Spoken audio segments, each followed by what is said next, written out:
Let's be brutally honest right now. That's a big question. I'm looking for someone who doesn't want to go to base camp, but they want to go to the very top. Whether it's here, India, New York. Civilization was born at happy hour. That's what wins. That's what stands out. That's what people are interested in. That's what I want to know. The Hospopreneurs Podcast with James Henderson.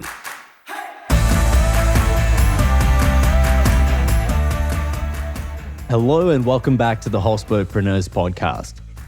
Paul Cooper earned an early restaurant education in Australia before hitting his stride in world-class European kitchens. Returning home with incredible Michelin-star experience, he's since come to own multiple venues and vineyards and joins the program today as an executive chef with a top-to-tail philosophy, sparing, and I quote, no broccoli stump. This episode was recorded at Oakwood Premier Melbourne, who were kind enough to let us use their boardroom for the interview. I was very impressed with the hotel itself and the entire customer experience. I've not been paid to mention them, just wanted to share some thanks again to Oakwood. Hello and welcome to the show, Paul. Thank you for having me on. Excited to be here. It's an absolute pleasure to have you on the program today. Thank you for joining me. I'm excited to open up the episode. You've got some amazing experience in kitchens and then behind the scenes relating to kitchens as well. Wineries. I'm really, really excited to sit down with you today. So thank you so much. Oh, my absolute pleasure. I'm looking forward to sharing some of the information I've got. Absolutely. Paul, as you know, the first question that I like to ask on the show is a crazy hospitality story or exceptional hospitality experience. I'd love to know what you've brought to the program today. Well, I got quite a few that I could have chosen here, but I've chosen one which is quite a fun one and quite a proud moment from my career. So years ago, 2007, 2008, I was working at Terre in London, a 2 Michelin-star restaurant with an Australian chef by the name of Shane Osborn.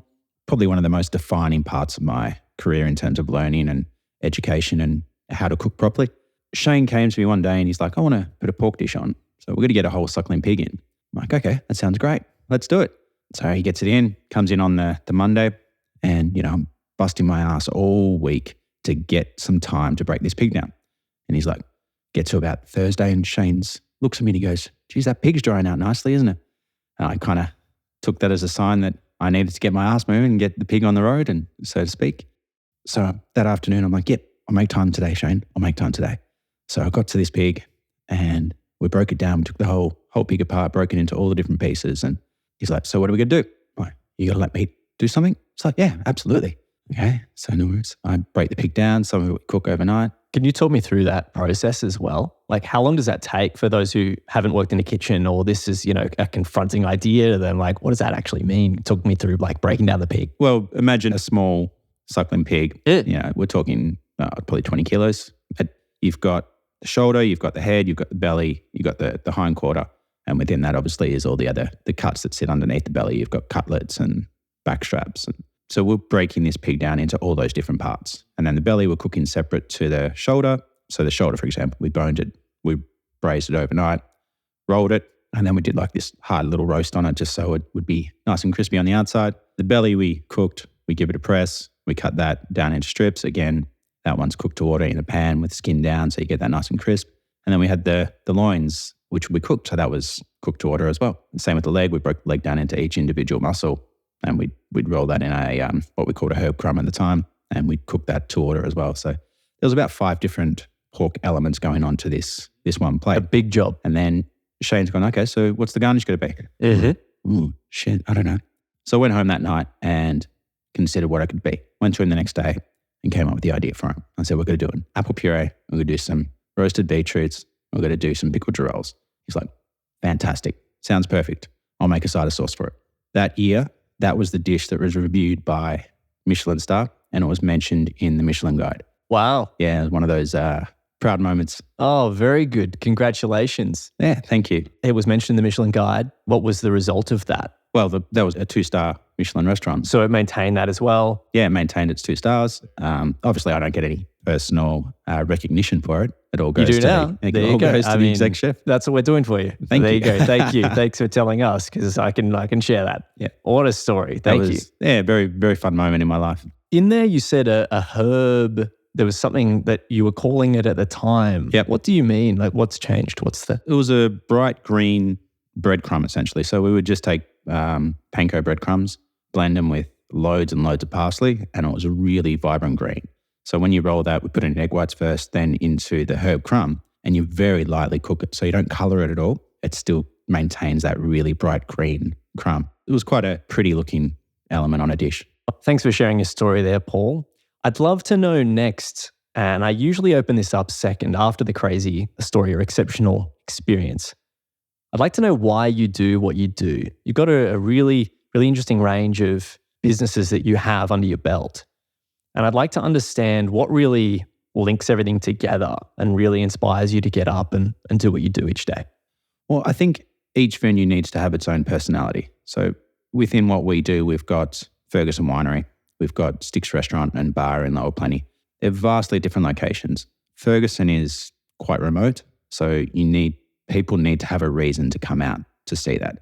So what we do there has to be a little bit more refined, a little bit more outstanding to a degree, so that people want to go there. Because you don't travel unless you've got a reason to travel. So getting people out there has to be a big part of what we do. Whereas Sticks, it's a restaurant in the suburbs. So you need to have a much more crowd-pleasing offering there. So the two models are very different in terms of what the food offering is and the beverage offering. And that's to suit the location and the clientele that we get. What drives me to do this is giving people a sense of pleasure. When people come to one of the establishments and leave going, that was a great meal, I've had a fantastic time, that makes me feel a little bit happier, makes me feel a bit special. And that's what we want to deliver to customers, is a special experience that makes them happy. Sticks, the average spend per head is probably somewhere around $50 to $60 per head. So it's not an overly expensive restaurant in that regard. Whereas Ferguson, the spend per head is much more like $100. So it's a different sort of model. We're getting people out there, they're having a great time. Whereas Sticks, you get people coming in 3 times a week. So they're different. You've got to look after the person that you're cooking for, essentially. So in that, when you're dealing with these restaurants, when you're building them, do you have an idea of who that ideal customer is? Do you have sort of an archetypal person that you're like, this is the person that we're trying to appeal to? With Ferguson, it's definitely more of a destination. People who appreciate food. We're going for people who love food, essentially there, or people who are wanting to go out for that experience for a day, drive out to the Yarra Valley, have a great meal, go visit a couple of wineries, and then they go back home. So it's that day trip sort of environment. Sticks it was an interesting one because I've never opened a restaurant in that much of a suburban sort of environment. So they've almost led us in the direction that we've gone. So they've kind of told us what they wanted. And we've kind of worked around what they wanted in order to make the model work. We tried to do it more of a steakhouse initially.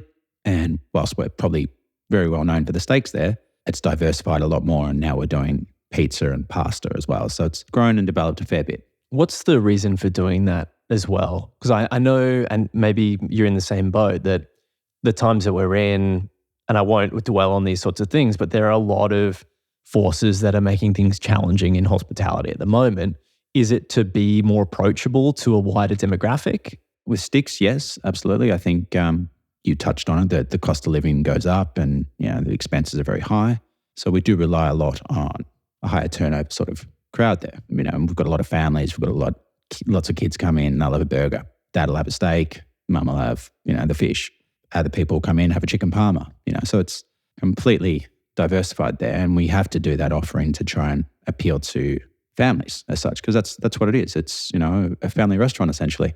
Do you think that, and since you've got another venue that you can look to for some of your own anecdotal data or literal data, you can see purchasing information and demographic data. Do you think that that's kind of generalized a bit more as well, that because of the cost of living and these sorts of things, that across the board, there are some of these factors that are shifting more generally, a lot of venues having to make these sorts of changes like Sticks has? Yeah, I think you find a lot of venues are making changes now to try and keep afloat, essentially. It's a tough time in the industry. There are a lot of places around that are doing it hard. You've just got to find ways to mitigate that, try and get people in. People will still come in if they have a good time, and if they're wanting good food, good quality food, they just want it at a good price. That's what we're learning very quickly at Sticks, that we have to do very competitive pricing and keep the customer happy and get more customers coming through. So it's a much more high turnover, higher volume than I initially anticipated. And that's just through necessity. And Paul, if we focus on Ferguson, you took over the venue 2021. Correct. How have things changed since you took over the place? Well, prior to us operating it, it was predominantly running off wine tour groups, some of the overseas markets, like Acorn, they have cruise ships come in and they'll take buses out. So it used to operate predominantly on that as its sole income source. Since we've taken it over, we've tried to make the restaurant a bit more of a focus. So we still do these tour groups because they're pretty good in terms of the numbers of the volumes that come through. So they do help with just general cash flow. But we've made a lot more of a focus on the restaurant and improving the quality of the food that's being served through that restaurant to try and draw more people out and make the restaurant busier, essentially. If we broaden that to a conversation around the space, the destination as a tourism, a place to visit, obviously you don't have the information prior to looking after the venue. But from what we hear, the other media sources tell us that people want to be doing things more locally, and they were traveling within Australia at the time. And now that we can travel a lot more internationally, that's started to open up a lot more, and there's more international travel again. Can you talk me through what you've seen in the time that you've been running the business since 2021, the last couple of years? Any factors that you've seen shift in that sort of way? Yes. Well, there's been a lot of economic changes, so it's really hard to quantify a lot of the data that we've got as being true or false. Because as we mentioned before, people are finding it harder. You've also just mentioned people are going overseas a lot more. So what we see though is that people still want to come and do those day trips. The Yarra Valley is still a tourism destination, and for a good reason. It's a beautiful part of the world. If you go out there, you can get lost in some beautiful spaces. And we try and promote those other areas as well, particularly around Ferguson. So people can come to us, enjoy 2-hour lunch, have a wonderful time, have a great wine tasting, and then go down to Alawan Gardens, which is a kilometre down the road, and spend another 2 hours walking around those beautifully maintained gardens. So there's some wonderful experiences to be had in the Yarra Valley. We're just one of many, many restaurants that are there. So we've just got to make ourselves stand out a little bit more from the pack. In answering the question around why you do what you do, you touched on a very important factor that really underpins a lot of hospitality and giving that sort of experience. What is it that you think causes you to really want to give like that? Customer experience? Just to give. It's a generalized sort of feeling of wanting to make people feel good. Talk me through what you think really drives you to give in that way. I think seeing a customer happy, it really gives you a sense of pride in what you've achieved. I mean, there's a lot of, chefs out there that are quite egotistical, and that's probably the same sort of vein. You get that pleasure from a customer enjoying themselves. If they have a great time, then you've contributed to that. You've contributed to someone being in a good mood, or giving them something that they might remember for the rest of their lives. We had a couple propose in the restaurant last week, and that's something they got to remember for the rest of their lives.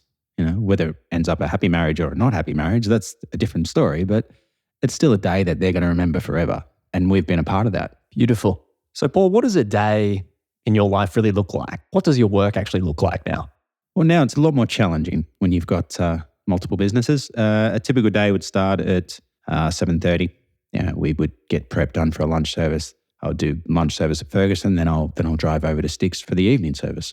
And are you still very much stuck in the kitchen doing these things too? Or? A little bit more than I'd like to. I've got now a bit more luxury. I've got a bit more time on my hands because I've just recently put on a head chef at Ferguson.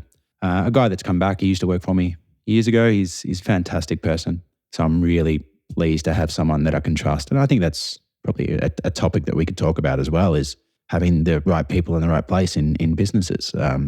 Without that, I'm lost. So I'm fortunate to have a great manager. I'm fortunate to now have a great chef who's come back after a 10-month hiatus, we'll call it. And again, at Sticks, I've got a fantastic kitchen team there that I can trust.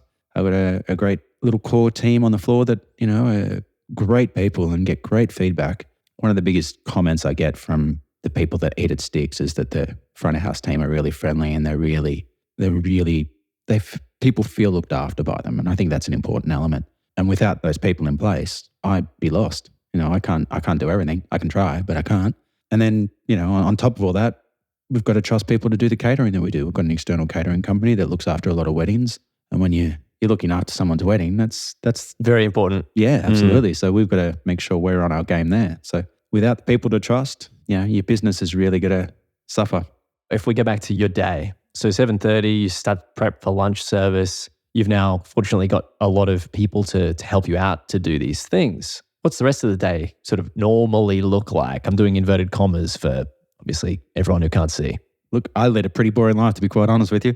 My life is work at the moment. I'm struggling to find that work-life balance, but that comes down to a bunch of other factors as well. I'm a pretty driven person in that regard. I'm always trying to find something new, a new thing that we're going to do, a new revenue stream. And revenue streams are probably important as well, because without them, without cash flow, you can't pay your bills, you can't pay your staff, you can't pay your suppliers. So looking to expand on that is probably something I'm quite frequently thinking about. What is it that you're looking at? So recently we've started a new product line, or I'll call it a product line. We're about to launch. There's a cocktail bar in Eltham called Nort Gin. They do some fantastic gin. Some of their cocktails are amazing. We're going to start supplying them with basically heat and serve food. So if you can imagine a smoked and braised piece of brisket, we're going to put that into a cryovac bag. Next to that, we're going to put a little bit of sauce. Next to that, we're going to do, a spice roasted carrot.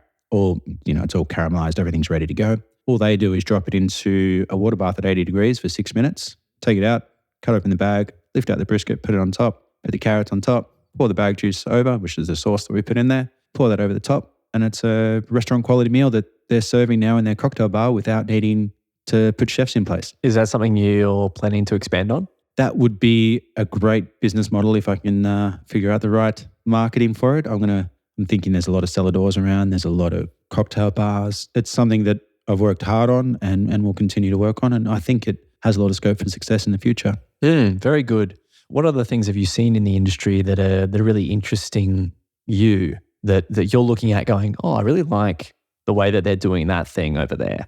I wonder how we could do something like that or something different, or even just elements of it that you think, oh, I really like that. I look at a lot of things and go, okay, how can we make that work? How does that work? Understanding a business model is always something I'm thinking about. So, for example, this heat and serve food, I got this idea because someone was heating up meatballs in a cryovac bag.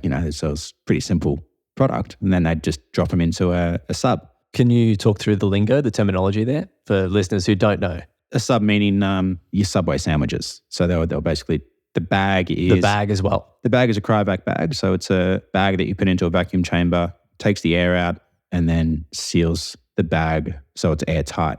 It's usually a way to preserve food. It's a way called sous vide cooking. It's a new technique, or cooking under pressure is basically what that means in terms of the water bath and the sous vide method. The pressure coming from when you vac pack the bag compresses the meat or whatever the product is inside the bag. And that's also how it preserves it. So it's a special chamber. They're quite expensive, but they're also very useful. Cost benefit.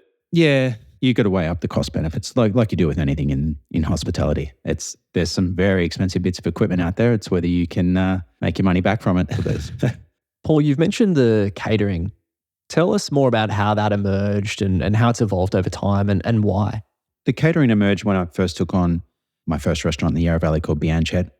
I was looking at it as a way of trying to increase the revenue that was coming without getting any additional overheads coming through. So we've already got a kitchen there. It's a commercial kitchen. I wanted to be smart and, start a catering company. And I thought, this is a great idea. I'll expand. I'm not just relying solely on a restaurant. I've got another revenue stream coming in. Of course, as everyone knows, COVID came along and I thought, my expansion didn't really work because I still can't do catering in lockdown. But the idea was pretty sound. So that's not your fault. Obviously COVID's not your fault. No one could have predicted that. No, I don't think anyone can take responsibility for COVID. But please continue. So with the external catering, what's the best way of doing catering? And weddings are, again, we've touched on weddings. I think they're a special part of someone's day. So we're gonna keep doing weddings. So we pushed the wedding element with the catering, and once lockdowns all lifted up, we started to build some relationships with different venues around that didn't have kitchens or didn't have their own chefs. So we would go in and cook the food for them and they'd do the beverages. It's kind of a win-win. So we built up a few relationships with different venues that we continue to do. What I like about this is a restaurant has a ceiling on what it can earn. It can only do X amount of people per day. You can push to increase the spend per head. But once you hit that ceiling, you've got a ceiling that you can't really go over, Whereas with the catering, there is no ceiling. You can do more and more external events than what you can in a restaurant. So that became a very important part of what we do. And it's one of the reasons we're able to do what we're doing at Ferguson. You mentioned ceiling there, Paul, and it does seem maybe to those who think about it, yes, it's obvious you've only got so much space and you're optimizing for the space you're in, the tables that you're turning. Some brands do choose to go down a catering road, others move up the supply chain, or they'll go into retail, they'll do all sorts of other things. You've chosen to do catering. Obviously, COVID threw a spanner in the works. You've mentioned this product that you could potentially sell to on-premise venues that don't have a kitchen. I think that's really interesting. Could even be a retail play for you down the track. Talk me through the model of your business and how you go about looking to find new areas to expand. I think finding or looking for creative opportunities is very important. Anytime I look at anything these days, there's a bottle of Pureza in front of me. That there's opportunity there, isn't there? They've created a sparkling water, basically a soda stream, essentially, but they've monetized that, and all it is a fine, refined water that's coming out of a tap. And they're making money from it. They're doing a great job. I think if someone can do that, why can't I? If someone else can come up with pre-packaged food, why can't I? Mm-hmm. And good quality. Yeah. You're making great quality food. I think that's something that stands out as well. And I think if we can do it better than the other guy, then we stand a good chance. Mm-hmm. I'll never die wondering. I've failed many times. I tried a pub once, I failed. I did a sporting club once, I failed. I did a golf club once, I failed. But you got to keep trying. You got to keep looking for new opportunities, looking for new ideas and ways to try and increase your revenue. I can tell that that's something that you do. Like, you're inherently a creative mind, I can see. And so I'm interested in how you firstly come up with new ideas. How, where, when, how does it happen for you? And then how do you entertain them? How do you play with them? And then how do you execute them? Again, it comes down to having the right people around you. I've got people that I trust. So it's no good me saying, hey, we've got a pizza oven. Let's start selling pizza bases, which we're looking to do, by the way. But I can't sell those pizza bases if I don't have the right people in place. When we took on Sticks, it came with this beautiful $50,000 pizza oven. It's the only thing that was left in there. We had to replace everything else. But that oven, we've got it there. It's got its own rotating base. You don't have to have someone in there turning the pizzas in the wood fire oven. So it's a lot simpler for them. But you still got to put the right procedures in place. You got to have the right people in place. And then you got to figure out how you got to market it, how you got to package it. I can't do all that.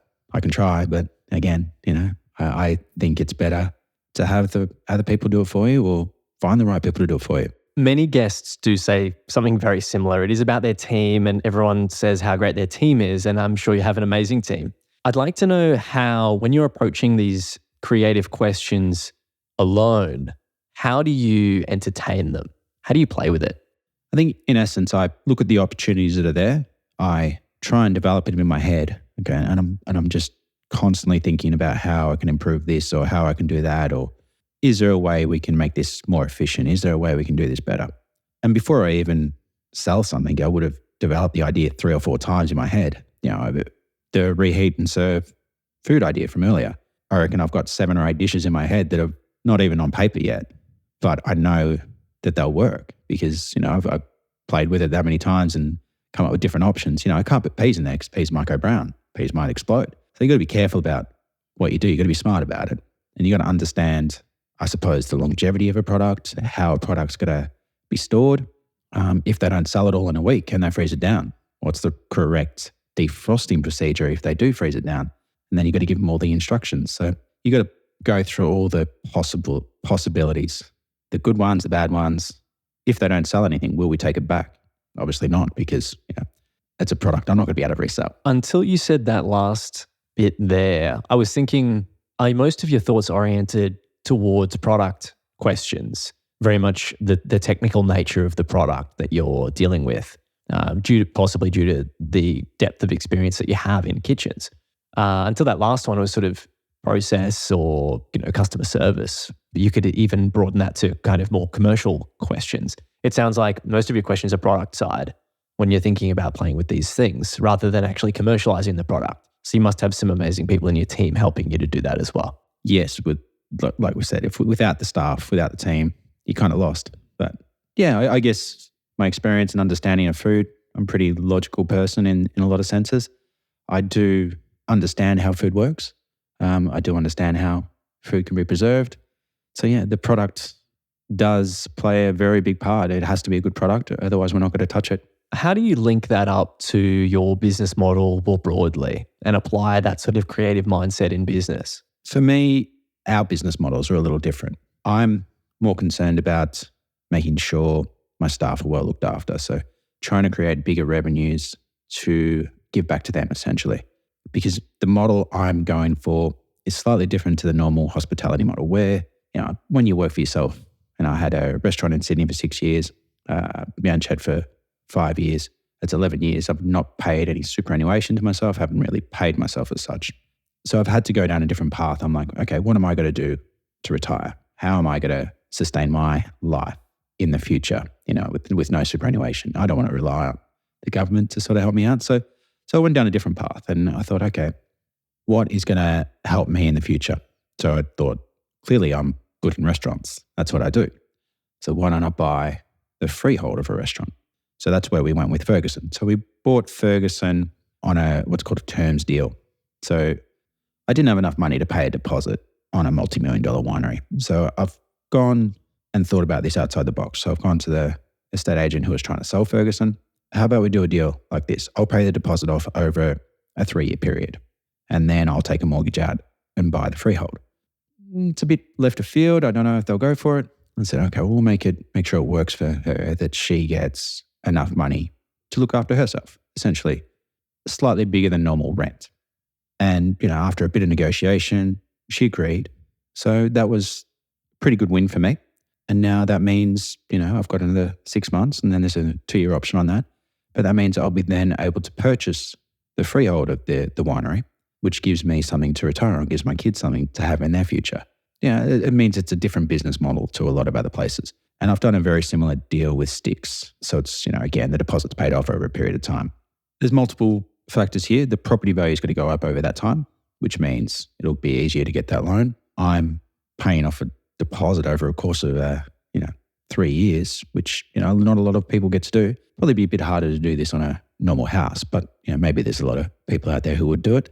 But this gives me the opportunity and means I don't personally have to earn a lot of money because I'm forced savings essentially. It means that instead of having to look after myself, I can spend the time looking after the staff and keep them happy. I put the effort in, they put the effort in, and it means the teams that we build are, going to be looked after and happy. You said you're doing things differently. Are there many other businesses that you've seen out there with a similar sort of model? I have not seen many. I know there's a couple in Sydney, the Merivale Group own property, but I don't think they're doing it in the same sort of method that we are. They've probably already got the funds behind them to purchase the freeholds. It's a good model because it means you're not essentially paying rent. You're essentially looking to purchase, real estate over a course of time and using the revenue from the restaurant to do that. Obviously, you still need a profitable restaurant, but then it comes back to the external revenue as well. But if you're a good operator, it could be an avenue for you to go down. And this is by no means advice for listeners, it's financial advice. But if that's something that you're doing, you're in the industry, maybe hearing what you're doing, Paul, could be something to think about. It could be. And there are elements of risk for both parties, naturally. But if you're prepared to try something different, it's a way of getting yourself into the property market. Earlier in the interview, Paul, you mentioned Shane and the story about pulling that pig apart and really dissecting it. And you said he was a real inspiration for you. It was sort of insinuated that he was a great person that you learned from. What are some 80-20 learnings that you took from your time with Shane? So when I first got to London, I trialled in a few different kitchens. When I trialled in the pied-à-terre kitchen, there was something about it that was just, the camaraderie, and it was a fun kitchen. Kitchens can be horrible environments, but this one, had a bit of fun to it. And then I got the opportunity to work there. I guess the biggest takeaway I had was the maturity of the food and the quality of the produce. how I related is before I went to London, my food was a bit, I wouldn't say amateurish, but it was a bit, I call it childlike. Whereas his food was mature. It was grown-up food. I was just there watching him one day. He was caramelizing Whitloff. It's called Endive over there, but Whitloff here. He was just caramelizing. I'm just looking and going, wow, it's the way he's doing it. You know, there's so much more care. There's so much more love than how I was cooking prior to that. So it's just the maturity of his food and the way he did things. I'm not sure if that's an 80-20, but it gives you the idea that he did beautiful things and he was very creative with the way he did food. So much care, so much love. Can you talk me through what you mean, just elaborate on that a little more with mature? How can you tell that difference? The difference between the food that I was producing prior and the food I was producing after, it's just the complexity and the color you might take a caramel to, the way you would use butter instead of just canola oil. It just gives a better flavor. It just gives a better end result. It gives it a nice gloss. It's a better mouthfeel. And these little things that I didn't do prior, I might just deep fry chicken schnitzel. And this is a really bad example to talk about a 2 Michelin-star restaurant. But instead you would pan fry that chicken schnitzel with butter and a bit of oil, butter. And the result is just so much different. And again, we never did chicken schnitzels at Terre. Now, if we look at lessons, and I've used 80-20 as just sort of a general way to think about the 20% of knowledge that gives you the 80% of the result. What are some key takeaways from your time working with Shane that you've now carried with you since? Shane's food was about respect. It was about respecting the product, where the product came from, being able to utilize every element, not wasting it unless it was shit. If it was really shit, then we threw it out. If you burnt it, you throw it out. So I'm not saying there was zero waste. Yeah. It was, let's take a duck, for example. We'd get a whole duck. We would make duck neck sausage. We would confit the leg, shred the leg down and turn that into a sausage of sorts, a boudin, we used to call it. The duck breast was always used. And then all the trims would get rendered down. The bones would get roasted off and made into stock. There was no wastage whatsoever on that duck. And I now take that philosophy across everything. So there's zero wastage in the kitchen in that regard. So we now show respect to everything. We'll even do whole broccoli. Is there anyone else who's inspired you on your journey in the career that you've had so far and that you carry? Again, I know I talk about my time in London a lot, but I did some travel as well. And I went to a restaurant called Bras, B-R-A-S. Michel Bras is probably one of the more famous French chefs around, but for good reason. The experience I had at that restaurant was amazing. Again, respect to produce. He grows his own produce. You walk around the property and you see the farm stock, the livestock on there. Just the fact that he will go out in the morning, pick the vegetables that he serves in the restaurant menu on that day. And the menu will evolve every day because of the produce that he's picking. So in terms of respect for other chefs, I reckon he's a pretty highly rated one. And I love that idea. I'd love to be able to replicate that whole idea at Ferguson. And what about closer to home now? Who do you look to ask advice from while you're building your business? I bounce a lot of ideas off the staff.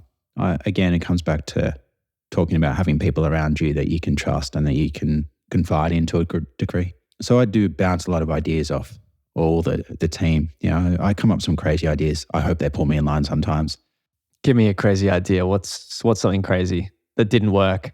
One crazy idea was during COVID, I started a ketchup company called Yarra Valley Ketchup. The problem with this was the production. We were just about to put it into Richie's.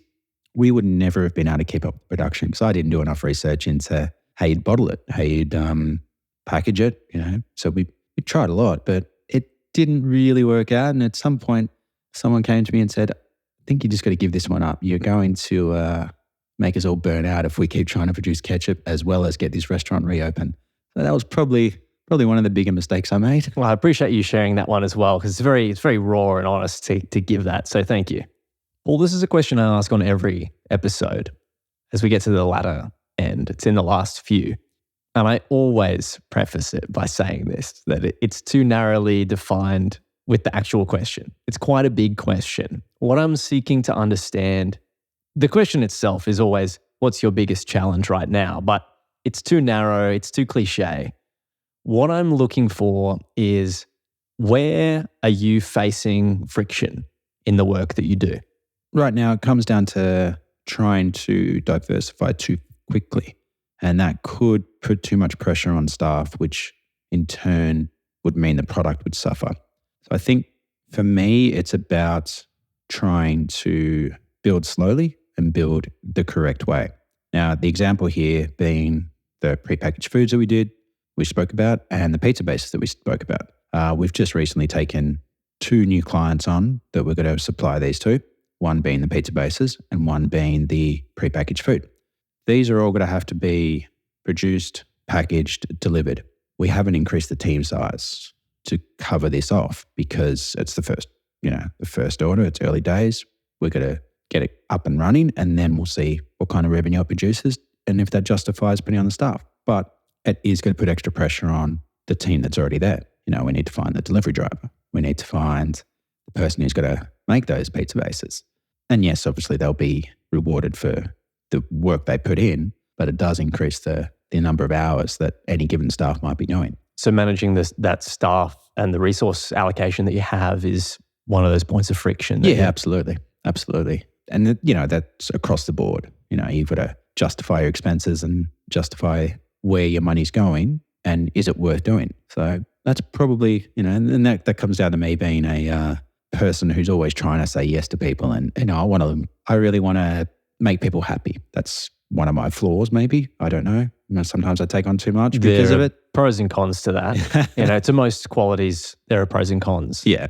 How have you learned to say no? Sounds like you might separate yourself from it by saying, these are the resources, this is the challenge, even though you want to say yes. Yeah, because I've had the conversation with people about doing these things and everyone's generally in agreement. But then when reality comes around and you've actually got to do it, that's when you see the bigger problems that may be there. So I don't think it's going to be an issue this week or next week. And by that stage, we'll start to see the actual revenue coming in, which means we can justify the extra person. And usually it's me just doing the extra hours because it's my name at the end of the day. So I'll put in the extra work if I have to. But it does put on extra strain on other people. They've still got to clean the mess, or, if I don't clean the mess, someone else has to do it. So it does create that little bottleneck, for lack of a better word, at that time. And then you've got to find a way through it. You've got to start again the next week and make it better, get a more streamlined effect. Working in kitchens will have given you that exposure to understanding that sort of systems thinking as well, and where, like you said, you get a bottleneck in the process. So I can see where a lot of that experience has come out in the work you do in business more generally. It's really interesting to hear that. I just have one last question for you on the show today, Paul, and that's, who would you like to hear? We've got a few people I'd like to hear, but I think given how much we've spoken about him to this date, I think you should try and get Shane on the show. I'd love to interview Shane. He's very creative and he's got a great mind and he's just does some fantastic food. There's so much respect for that man. Well, thank you very much for joining me on the program today, Paul. It's been a pleasure having you on. Oh, it's been an absolute pleasure here. Thank you for having me. Thank you. This program was produced by H Media. We'll see you soon.